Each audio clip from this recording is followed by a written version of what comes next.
Hi everyone, how you doing? It's a brilliant Saturday. Lots of sports going on: cricket, association football, you name it. A lot of things to talk about. This is the rundown. I wanted to come and speak on a couple of issues that's happening in the world of track and field. I'm certainly going to be back tomorrow when we do the watch along for the Milrose games, and perhaps that's what we should really be talking about. Sport, the idea that especially when it comes to track and field, there's a lot of interesting things going on. Some good times over 800 meters, we'll get to that in a second, and even 200 meters, and people doing some important things. But the sport is always getting some spotlight sometimes in ways that you don't want it to happen. And to be honest with you, I contemplated about whether I should speak on this issue, but I'm going to do it because I labeled the video as, Sha'Carri and Coleman arrested, which is interesting because I've advocated all the time for a lot of spotlight on the sport, for track and field deserving to be in mainstream in many ways. And yet we get into the sport or into the news media in different ways, and in ways that may not necessarily shed the greatest of light on the sport, right? And I don't seemingly want to be one harping on poor behavior in many ways. And but I'll say something about it. I'll say something particularly about Coleman in general, and what it means to think about sport in ways that may not necessarily go against the water code for the possession of substances that are not performance related, but more recreational incline. And the idea that once you out of competition, there's a level of acceptance now, but it doesn't necessarily mean, when we think about it from the pure as nature of virtue ethics and thinking about what sport should mean, and upholding a code of responsibility, that those are things that one would want to have at that point in time. So let's first start up with the realness and what we know so far. Clearly, we saw probably the most famous athlete, especially in the United States, Sha'Carri Richardson, got pulled over for an excessive amount of speed in Florida. It a bit fast. What was it? 104 miles per hour was what the police said. Charged for dangerous driving, a bit of tailgating, maybe passing other vehicles, and it's not necessarily what you want to see. So it's a big ticket. They're going that fast over the speed limit, and it necessitates. There's new laws out there suggesting that if you do that, then you could be taken in for that.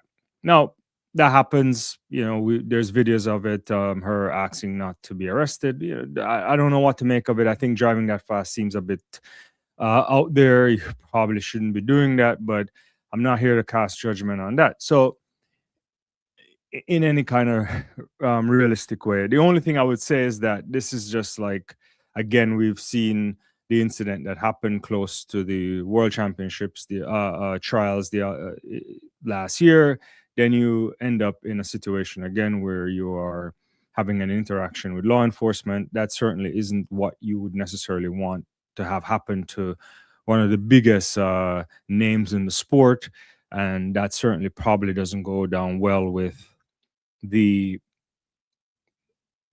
companies that and uh, uh, endorse her. And I know some people are coming on. I see Sherwood in the chat. He says he'll cast judgment. It's dangerous.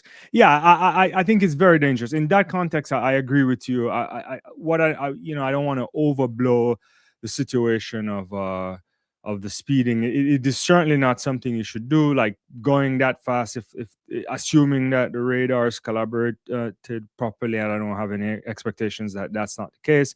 To go that fast for anybody at any time is obviously out there. It's not a racetrack. It's speed limits aren't that fast in the United States.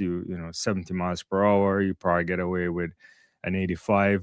Anything above that, you're putting yourself into some interesting ways for just ticketing in general. And then beyond that, it's really going into the reckless kind of parts of driving. So that is problematic there. Now, yeah, she goes through that. It's probably something that most people would get away with, and because of her status, it's gonna clearly garner people getting the body cam footage, the everything that's been released, the mugshot profiles. You get it. That comes with the territory when you have a level of fame. The part that's really intriguing to me, and the part that I worry a little bit about, is the idea that now Kristen Coleman arrives on the scene according to the police report. He comes up in another vehicle, is in a Jeep. He clearly is probably concerned about her being pulled over. He proceeds to try to intervene in some way, perhaps just to ask questions. Anytime you start to do that, you're going to get police officers nervous, and that's going to be a problematic situation in general. So he's now gets arrested as well because apparently he dropped an object in the grass.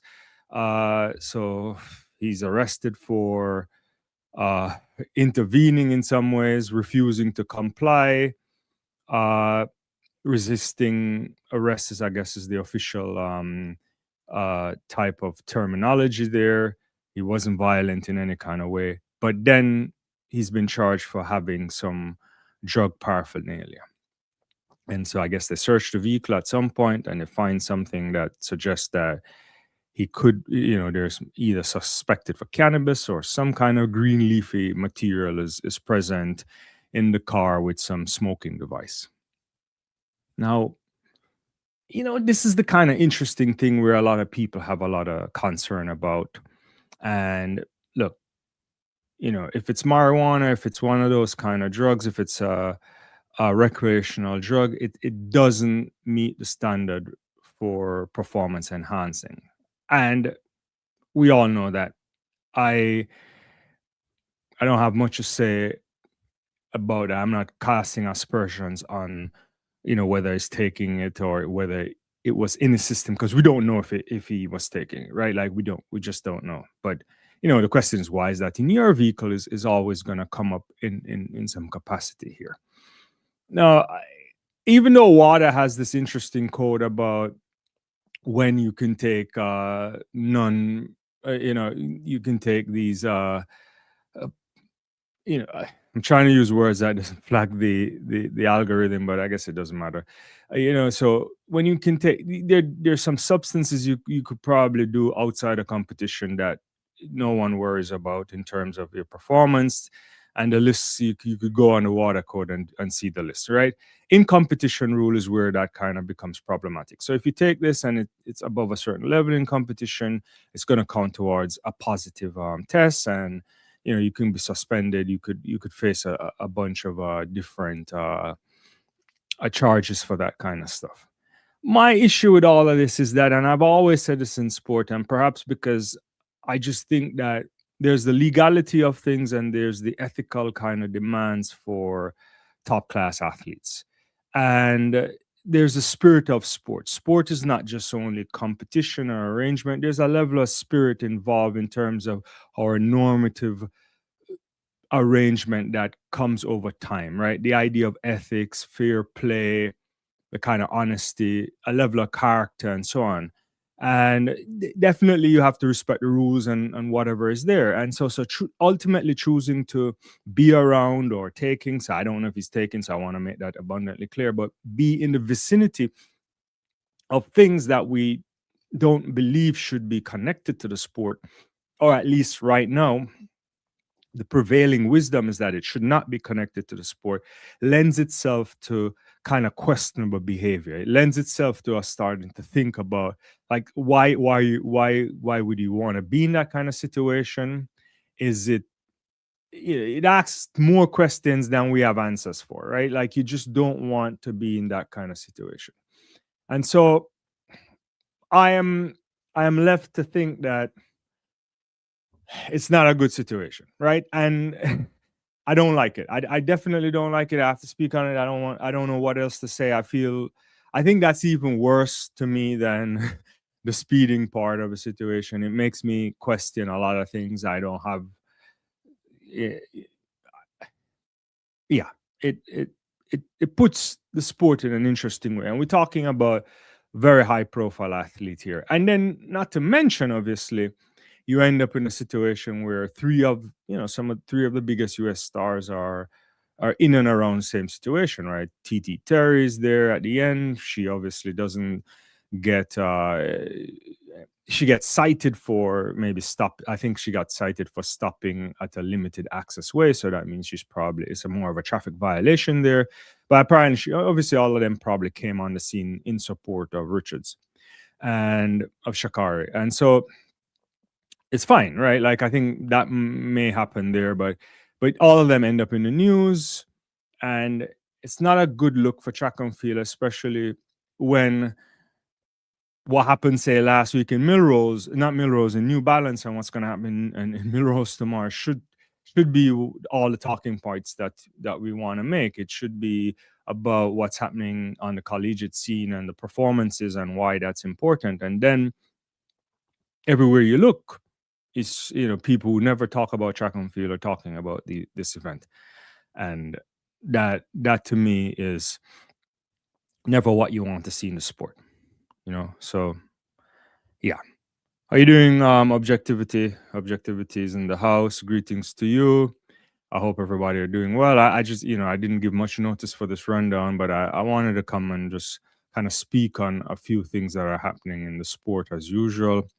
Uh, it's yeah. So that's my take. I don't know what you guys have been thinking about in terms of where this whole incident, if it's taking up a lot of your airway. I know it's all over the news, it's all over social media, which makes it difficult not to kind of address it. You never like that situation, and I'm actually somewhat worried in the sense of when you think about recent events. It's Sha'Carri Richardson being in the spotlight, not necessarily having the greatest of years last year, some down to injury, but you don't want to be in that kind of spotlight for the wrong reasons, and this certainly isn't a good reason to be in the spotlight, driving recklessly, and certainly Coleman there getting arrested too for suspected drug paraphernalia. That's not a good look. So I wish them the very best. It's not a particularly ultimately these things probably could be worked out with some good lawyers. I don't suspect anything will go much beyond that case, but you just never know, right? And you don't want that to happen. And this obviously are things that could potentially, you could lose all your sponsorship for this as well. And so that's not what you want, because sponsors want you in the limelight, but they want you in the limelight for performances and for captivating new audiences to the sport and ultimately to their own products. So if you can't do that, then you create a nightmare. All right, that's enough for me on talking about it. I want to move on to something that we've been talking about a long period for a while. I've been covering it. I've got different people on it. I want to talk a little bit more about the position of Grand Slam track again, right? So last week, Margaret Fleming dropped another article, and I'm not showing her thing here. I spoke to Margaret off air. She may be coming back on the channel, hopefully, once all of the bankruptcy thing is over for the Grand Slam track. If you've missed our interview, we did one in December. She's been the breaking news reporter for front office sport, rather, really covering this, speaking to a lot of bankruptcy experts, getting into the weeds of understanding not just the sport itself, but what it means to reorganize major sports. And it's I can tell you there's a lot of things that's not published, and things that you understand that it's very complicated. And so hopefully I can get Margaret back on. She's agreed to come back on once this is done. Yesterday, there should have been another filing. So probably by next week, we'll get some more details on the Grand Slam thing. But the thing that I wanted to point out on the Grand Slam track is not to harp on them or anything. I know some people think it's a dead horse, but it's not. We just continue to ride it. That's not the thing. So the AAM this is the Association for Athletic Managers. This is the group that is in charge of really managing most of our elite athletes that are in the sport of track and field across road and cross country, obviously track and field. They are upset, right? So if you saw the latest filing on the Grand Slam thing last week, there's a lot of details, more money. Oh, it turns out it's over 40 million. You get a little bit more insight into some more of the creditors. You see all of that kind of information. I don't want to rehash that. You can read the article from Margaret on Front Office. I can put it up if you haven't seen it. The part of it that is problematic is the idea that in the filing, and I don't know if we'll see if that really came out yesterday when they had to file, because the 30th was also another day for them to file another update on the restructuring. It's the idea that in the proposed 2020 for the proposed 2026 budget, they wanted to allocate, and they Grand Slam another 400,000 for recruiting new athletes. And in that proposal, they're earmarking $0 for the debt that they owed to the athletes from the 2025 season, obviously also to the vendor. So ultimately, I'm just going to go clear here. Those guys are trying to wipe everything off in the sense that get rid of it. They have zero intention of paying these people. You're not going through this process not to pay, right? There's a bunch of different people who hold the cards, people like Winners Alliance, all these different people who could restructure. They are trying to wipe that away and not pay it. I'm convinced about that. I'm not saying anybody. This is not like an official thing from, say, Margaret's article or anybody else, but this is my thinking on it. But the big issue here is that if you're going to try to relaunch in 2026, which I'm so skeptical about, but they're really pushing this move, is that they want to restructure. They want to allow for money to recruit for the 2026 season in whatever shape that might look like, without paying the athletes. Right? Now, I think I don't really understand how you can get away with that, or how you think that you can have a successful league if you're going to allocate funding for a new season without actually paying up this year. Because the thing about a track meet, because it is a track meet, they don't having any field events, is that you can't run it without athletes, and you can't run it successfully without some of the very best athletes. So yeah, I'm sure you can go around and get anybody to come and show up if you want, but that's not gonna really play in the market. You're going to make less than the $1.8 million in revenue that you supposedly make last year. And so that's the problem, right? Like, so if you see, I have the statement up on screen, and I can look at it, there's a point where they say something about the AAM believes that the integrity and sustainability of track and field depends on honoring commitments and operating with basic financial responsibility. Moving forward with planning for 2026 events without making athletes and other creditors hold for the extensive 2025 debts undermines trust across the entire ecosystem and set a dangerous precedent for athletes, vendors, and future partners alike. Now, I don't care what position you are in sport. I think you have to support this kind of position. Honestly, you have to support a position like that. I don't know. You can't start a new league or move forward with the next season of the league and you don't pay the people, or try to pay up or make a filing. And I hope that when we see the filing from yesterday, because that would have been in the courts, when we see that sometime next week, I guess I'm hoping that they would have figured out a mechanism to pay the athletes, or try to pay them in some ways. Because why would he show up? I don't think he'll show up. And I know there's ways to get athletes to show up, right? So if you start a new league, we've talked about it on the channel before, you put the payment in escrow. It's it's run by an independent firm. You pay people up front a portion of the money for them to show up at your meet.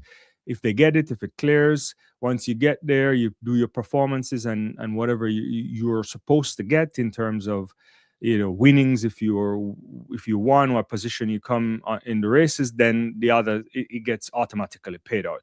There's a marketing way, there's a legal way, there is a procedural way of getting athletes paid once they know that the money is handled by somebody else other than you. But why would I come if last year you owe me $200 and something, $100 and something, depending on who you are. If you are Sidney McLaughlin, Gabby Thomas, Kung Fu Kenny, Josh Kerr, whoever, right? Like all these people who are owed a lot of money, all the way down to athletes that are owed 10 grand or 15,000 here, 20,000. Track and field is not a big money maker. So I support the statement from the Athletic Managers Association. I think you have to make people whole. It's not a good look. It's certainly not a good look. And I don't want to harp on it. I'm harping on it, obviously. I don't care. I mean, I've done a lot of talking on this before, and I don't want to go back to my initial perceptions of when this was being launched. But the reality is that you're trying to think about a reorganization plan that does not include paying the people or paying any amount of money. You just want to wipe off most of that, and you want the courts to structure a way in which you can continue to be functional.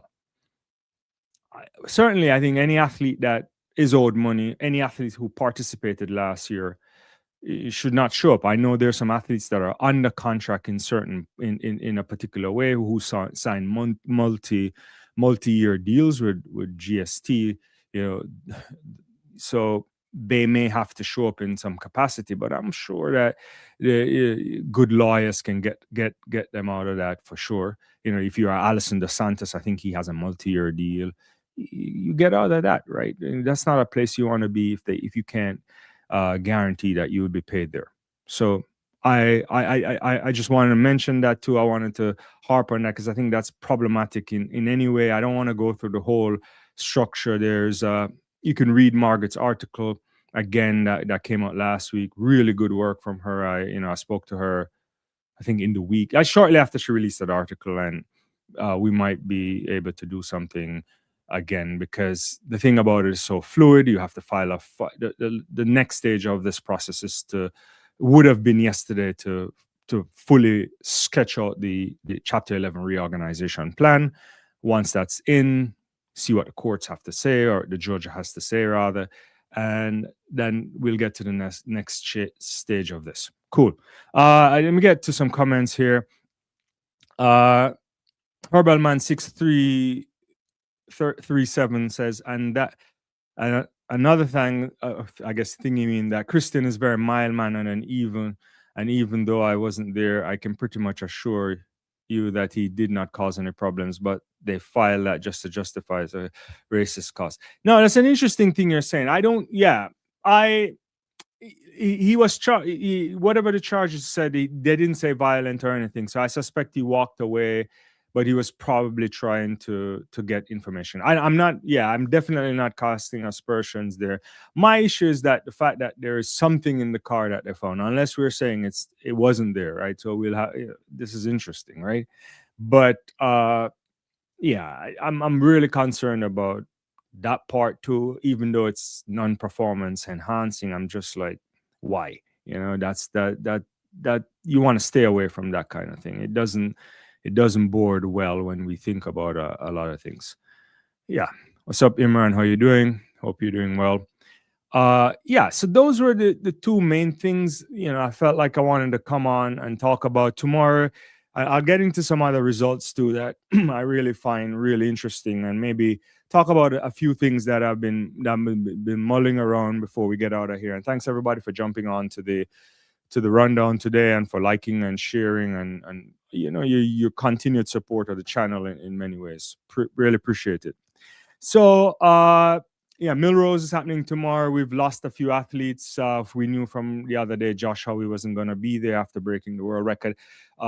Ellison Pierce, I think she's ill, so she won't be able to defend her title. but it's gonna be really hot stuff at Milrose.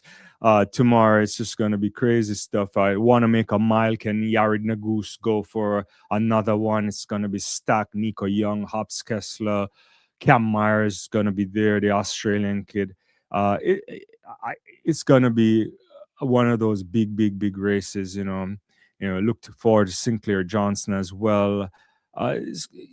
600 meters should be nice. There's a lot of top class athletes going to show up. I'm not going to necessarily do a real preview right now unless you guys want to talk about that. But I think it's going to be a particularly high quality event. I think the men's 2 mile race is probably the race that most people are looking forward to. Potentially a world record could be there, likes of a Cole Hocker, Grant Fisher, Josh Kerr, Jake Whiteman, I believe, is on the starting lineup. It's gonna be a big. It's gonna be a hot race. So we're looking forward to that. So we'll see. Let me get to some comments before I touch on a couple of top things. Sherwood is saying, why does Grand Slam track keep talking about a next year? I guess the next year is now. I think it's because they're going through a restructuring, right? I think they believe in it. Look, from what I understand, this hasn't been publicly pushed out. I gotta be careful how I say this. What I've heard is that there are investors interested. They may have secured a couple investors. Additionally, current investors might be, maybe Winners Alliance might be where you think about it, might be willing to push some money. There is an acceptance of a new plan in terms of maybe how they would reshape the another meet or two in the coming season. So the fact that they're going through a reorganization is to get rid of the amount of debt that they have, to try to see if they can push through with this new plan. I'm very skeptical still. I doubt it's going to be successful. And I think any plan that you implement that cuts out the athletes it's gonna leave you with a massive stain. I don't necessarily, athletes want money, they might be hungry, but if you didn't pay them before, they'll rather take 2-3 flights and go somewhere else for a guaranteed check. And I think that's the challenge there. Yeah. Imran is saying, I'm doing good, just mad about our performance in South Africa. I am too. Just to switch quickly on cricket. Yeah, a couple batting performances that didn't look too bad, but the bowling was really off, and South Africa just, mauled the West Indies. I was watching some cricket earlier today. I was watching a little bit of the Pakistan-Australia, then I was watching a little bit of the India-New Zealand match, then I switched to football, so I don't know. Sure would say, and if you're anti-doping, won't you be paying Christian a visit today? Perhaps you would be paying him a visit. It depends on what yeah, exactly, right? So it can be in the system. I forgot what level it is. It has to be out of competition though. In competition, if it shows up, then you're gonna be in problems. Assuming that what they're saying is the green stuff, right? Yeah, but I would not be shocked if that's the case. Obviously, there are a bunch of non-performance enhancing substances that people can take that once you don't do it in competition, you're technically okay. Is it good that people are doing that in the sport? From my perspective, is no. I feel like the sport should be clean. It should be, I hold it up to a certain standard. Not everyone has to agree with me on this. I think there's something about the healthy body, the human limits that you're testing, and in the way in which you're doing it. And the reason why I'm almost a bit a stickler on this part, because I'm fairly open to people doing whatever they want to do. I'm not here to legislate on that. The thing that why I hold these athletes to really high standards too, and and I understand they're people, and I understand they make a lot of people make mistakes and they do things differently, and they should be allowed to do things. But in a sport like this, in sport in general, I'm not even talking about track and field, sport in general, regardless of what athletes want to say about who should be role models, who should set the standards for children, and so on, they do hold a tremendous amount of power because of this the sheer level of stardom that many can gain in sport, and because of that, I just feel like you want to behave in a particular way that is is inspirational more than anything else. That's my take on it. Doesn't have people don't have to agree on it. It doesn't, yeah, but that's how I think about it. All right. Uh some good stuff happening. Obviously we could talk if we were staying in the era of WADA. We saw recently the Jamaican junior athlete Skylar, what's her name, Franklin. She WADA appealed the ruling from the Jamaican Association, so they're appealing her that to CAS, so she might end up with a longer suspension if they go through that process. She was, I think, sh- she got tested for something, and for some, I think she got a warning if my memory serves me correctly. But we don't know where that might go. So once WADA gets involved, it goes to court for arbitration for sport. A bunch of things can happen. And what I was most impressed by over the weekend so far, there's been a lot of important performances so far, but the British athlete, Isabella Boffey, there running a 1:57:43, putting her in elite territory. I think top 10 of all time over 800 meters on the short track, or indoors, as we always call it. Ridiculous. I mean, Willis there too from America doing 1:57:97. Top class running there. I again, I'm in a state where I'm not quite sure what to make of these indoor records, what to make of not necessarily indoor records, but even the distance records in total. And I'll go back and come back and talk a lot about my thoughts again on the 800 meters that Josh Howie broke last week, if we have time for that before I get off here. But that was some big stuff. I think I was also pleased to see Jamisha Ford running 36:12. That's not her fastest ever on an opening up, but that's some big running there from her. I think she's gonna be doing some top class stuff this year again. Who knows where she'll end up, but a lot of top class performance happening. Boffey there at 1:57. I just couldn't believe it. I watched it. I looked at her too, and I'm like, she's there's a lot of work they'll do to get her even better. Let's put it that way, to make sure I don't say things that I can get myself in trouble for. But when you look at her from her cadence, her physical, how she's pushing, there's a lot more. There's more early season than anything else, and that is a bit scary, to be honest with you, right? Adeja Hodge too was an interesting performance, 22:53 running there too at the track meet there in Arkansas, the Razorback track meet. I don't put much again in the 200 meters. It's interesting. It's because it's not an event that they run anymore because of what we know about the if you're in the outer lanes versus the inner lanes in terms of your likelihood of an advantage. But that's really good. I mean, she's one that we've seen a lot in the Caribbean as well. Lots of talent there. She's at the University of Georgia. Expect a lot from Adeja Hodge. If she transitioned really well, you never know. She could be one of the world beaters. She could even put herself in contention for trying to get into a semifinal or a final next year at the World Championships if things go well. And you never know, you might see her on the scene by the time you get to 2028 Olympics, right?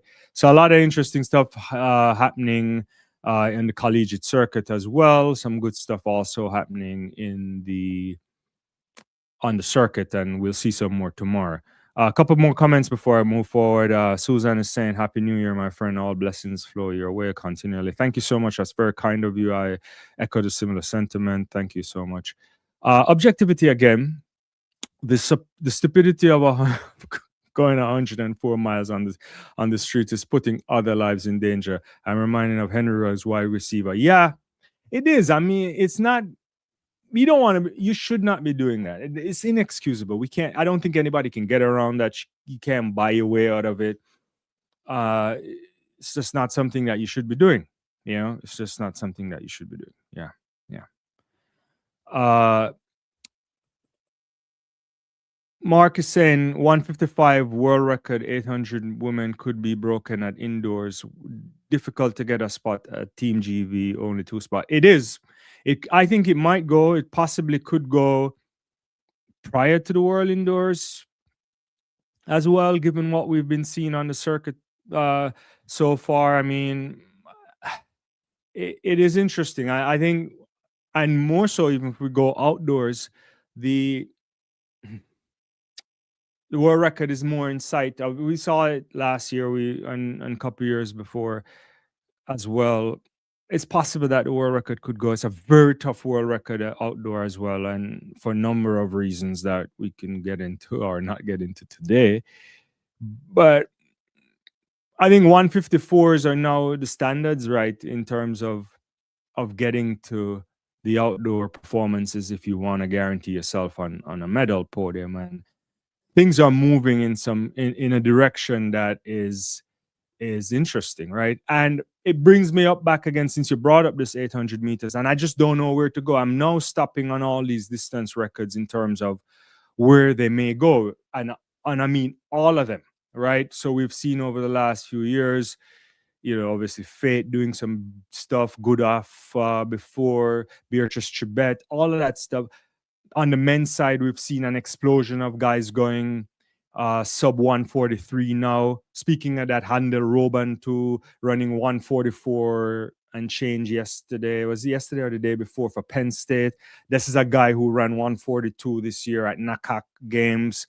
A bunch of people running these 142s, 141 we saw. I was utterly stunned, and I continue to say that a 141 did not medal at the Paris Olympics. But maybe in hindsight now, when you put things together, you start to say to yourself, there are some interesting things happening, right? Really interesting thing happening. And so I don't know I know how to think about some of these things, right? We've started to think about it. It's the same way that I sat down last week, and we haven't put out the video. I don't think we'll put the video up, and I spoke about it in the live when we talked with Leighton Levy earlier this week, is that when you compare how we did, it's remarkable performance, right? To run that time, to run 152.50, to break 152.67 from Wilson Kipketer, which I don't think most people around thought was possible. Last year when it happened, when Josh ran that 143, we started to think like maybe it's possible, but we didn't know if it was going to get to that point. But now it happened. But I think in the context of the technological advancement, you think about 1997 to 2026, it's a totally different landscape in terms of what athletes are doing. I go back, the track is different. I'm not saying that when Kipketer ran on that Mondo surface, it was a great track, right? It's a great track in Paris. It was a World Indoor Championship. It's the best they probably had at that time. But those tracks were a little creaky. They're different, right? The track at New Balance is one of those hydraulic stuff. It's a dual type of system. It's high level stuff. We saw it when they laid it out a couple of years ago, when they completely refurbished and set up that Boston arena there. All sort of top class times have been coming out of that New Balance meet subsequently. So we're not shocked on that thing. The importance of the wave-like technology we can no longer go around it. It's totally changed the thing. We've all the time had paces when we come to outdoor races on the circuit. We still have these modern paces, but the lights are more important. And the lights, in even the Howie context, that he was able to make it go faster than the world record pace, is a different psychological thing. So even if he wasn't right there, if he was close with it by checking, hey, he was in good position, right? And not to mention the spikes that we talk about. You cannot compare spikes even 15 years ago to now, much less the spikes from the 90s. They're all plastic, right? They're all different type of technology. All these carbon fiber inserts and setups that we have right now are capable of really giving this kind of energy return. And there's no 100% accurate science on this, as I mentioned before. But if you go to the guys at UMass and other places that they do the studies on this, there's all these different variation on where you can get improvement. Things like a 1 to 2% improvement, right? I don't know how we got right. It's just like a kind of hard thing to say when you take it down on that level. But we know that we're now living in an era where it's a totally different sport, and not to mention now the fact that everybody is on the bicarb in a way. Well, maybe I don't know if everybody's on it. Let me say that. But it's not an illegal substance, but it's something that we knew for years upon years. But every time you would take it in any kind of amount closer to competition, it would create digestive issues. That's no longer the case. And so we're now in that kind of a scenario of these records are going to die. And we just got to watch them, right? Super spikes, wave light, better things. We saw it already on the road, right? The gels that are more time release on the road is great, right? The way in which athletes are running the marathons are totally different. The classic way was to die in the last 5 miles. That no one dies anymore, right? It doesn't work like that. They all are preserving energy. They are clocking some interesting time. So we're in for a lot of interesting things come soon. Let's see. Let me get back to a couple more comments. 600 world record. Femke rather on the 8th, I think. We'll get to see. She's dabbling in the 800 meters this season. Will that mean that she'll take it seriously moving forward? I think what happens this year would determine that. 800 is a tough space, right? It's a tough space now. But I would love to see her there, and it would be an interesting place for her to run. With the likes of a Keely Hutchinson, obviously. You think about Lillian, they're pulling up trees. You got athletes there last year that broke onto the scene, like a Vero from Switzerland that I thought would be good. Segadiso, it's the Brits are so strong over this, it's crazy, right? I don't know. She might be able to push up there. You were saying world record she ran was 1:23:41. It could go. We haven't seen any. I don't know what kind of shape she's in. So it's more like a kind of a wait and see approach from Keely. But the fact that Keely's stepping down stepping up rather to run the 800 meters or dabbling in that in that space is crazy. And Hunter Bell, I'm forgetting names because I haven't refreshed my memory, and sometimes it fails me. There's so many athletes, but we'll wait to see what we get from all of them and so on. Anyway, I appreciate those hanging around and for liking the video. Thanks for liking and for subscribing if you haven't. This is what I want to touch on. I want to touch briefly on what happened there. I would say, and not just in summary to say, I'm saddened by the fact that we are talking about 3 top class athletes because of a police report or an incident with the law. 2 of them getting in because of one. That's never good. I'm ultimately upset on the filings on the Grand Slam thing. I've been saying it for a while, and I'm waiting to see what was filed yesterday. And if they cut the athletes out, and obviously the creditors too. I'm not here only for the athletes, for the others too. The people who run the lighting, the people who run the timing, everybody are looking. They should be paid, right? Like so. I want I know you guys know I feel that way as well. But if they move forward to with a restructuring that cuts these people out, I think we should all support a boycott on that. They should not have that meat. At least I think if you are any athlete out there should just say we're not going to go there, right? And yeah, but lots of performances as well so far to be happy with. Boffey, Roban, you name it. There's been some field event thing going on as well this weekend. Lots of stuff at that Razor track meet. So track and field is in full swing. I'll be back tomorrow for a good watch along on the Milrose games, which should be hot, even though some of the great athletes are pulled out. But it's always going to be a great event. So I'll see you guys tomorrow. Hopefully, you have a great rest of your Saturday wherever you are, and we'll talk soon. Bye bye.